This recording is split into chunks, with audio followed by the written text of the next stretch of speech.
Turning to our top story this hour, campaigning for by-elections at a small working-class constituency in Britain's West Yorkshire, Batley and Spen, made global news today after British Conservative Party politician Richard Holdan accused Labour of identity politics. Holdan, in his tweet, showed a pamphlet that had an image of the UK's Boris Johnson shaking hands with Indian Prime Minister Narendra Modi. The left side of the image read, and I quote, "Don't risk a Tory MP who is not on your side. The risk of voting for anyone but Labour are clear." Holdan wrote how the Labour Party was playing identity politics.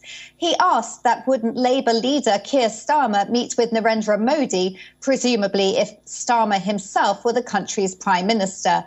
More text on the lower third of the image was obscured, which Holdan said was done on purpose since he didn't want to promote the Labour Party's attacks on Conservatives. On Twitter, Richard Holdan was called out for obscuring Labour's political messaging. The lower third of the original pamphlet had a Sky News headline that read, "Tory Islamophobia inquiry. Anti-Muslim sentiment remains a problem within Conservative Party. Report finds." On the right of the image, 3 bullet points accused Boris Johnson of being silent on so-called human rights abuses in Kashmir, whitewashing Islamophobia, comparing Muslim women to letterboxes, and saying Islam is the problem. The by-election at Batley and Spen was called following the resignation of the previous MP, Tracy Brabin, who was elected Mayor of West Yorkshire. The constituency of Batley and Spen has been held by Labour since 1997. Batley, the seat's largest town according to its demographics, has a significant population of people with South Asian backgrounds. In a separate incident while campaigning, Brabin and her team were pelted with eggs and physically assaulted while distributing leaflets in West Yorkshire.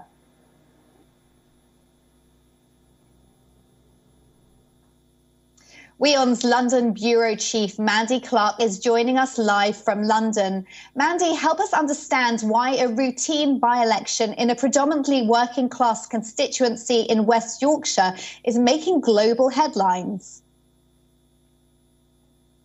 It is clearly not what Labour expected. This was a by-election. This was handed out to local population. But, of course, a lot of the population do identify with their South Asian, but also from a Muslim religion. And so they were looking for those divisions within the community to use to their advantage to gain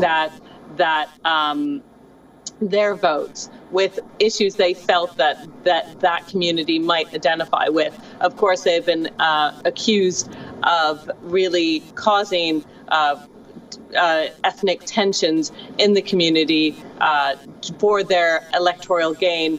There will likely be an investigation within the Labour Party on the use of this technique in this by-election. But certainly this was all about getting votes, and that's how they thought would resonate with their population in this arena. Of course, it's gone global. It really puts a negative look on Labour Party, who tries to be the party of the people, all the people representing the full diversity of the UK. So there'll be a lot of Indian British people questioning these tactics that are happening in a by-election for Labour, one of the main parties that many ethnic minorities identify with.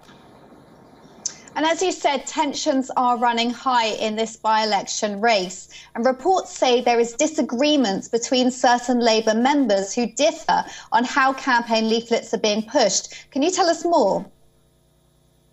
Certainly, every by-election seems to be a massive fight, because just recently there was a by-election in another part of the UK. It was predominantly Tory run. It was flipped over by the Liberal Democrats because of an issue when it comes to housing. Now, the point is, it's seen as a thermometer or a temperature test about how the ruling party is doing. So in many ways, a by-election will be fiercely looked at and fought over and contested, because it really is how Labour is going to weigh up his chances and which techniques for that federal election when it comes.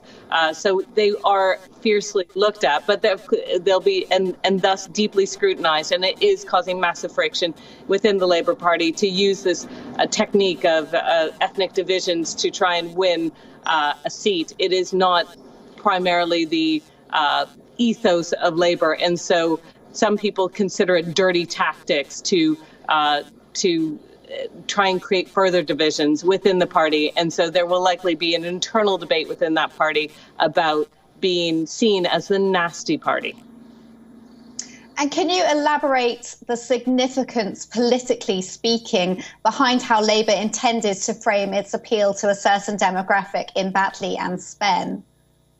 I think if you look at Cambridge Analytica, how they did that, those micro-targeting of voters, I think this was an attempt to do that. They looked at the population, what might be their concerns, and then tried to micro-target it to say that we are on your side. But of course, it's a pamphlet. It can go anywhere, and this just shows how wrong, first of all, those micro-targeting can be, because it heightens people's fears on what is not true. So when we saw micro-targeting in Brexit in very specific areas, that was through, of course, Facebook, and it wasn't pamphleting. They heightened the fears of immigration, and we did see a surprising vote for Brexit. And so this is a strategy that has been learned since Brexit, since the Trump campaign, about micro-targeting communities.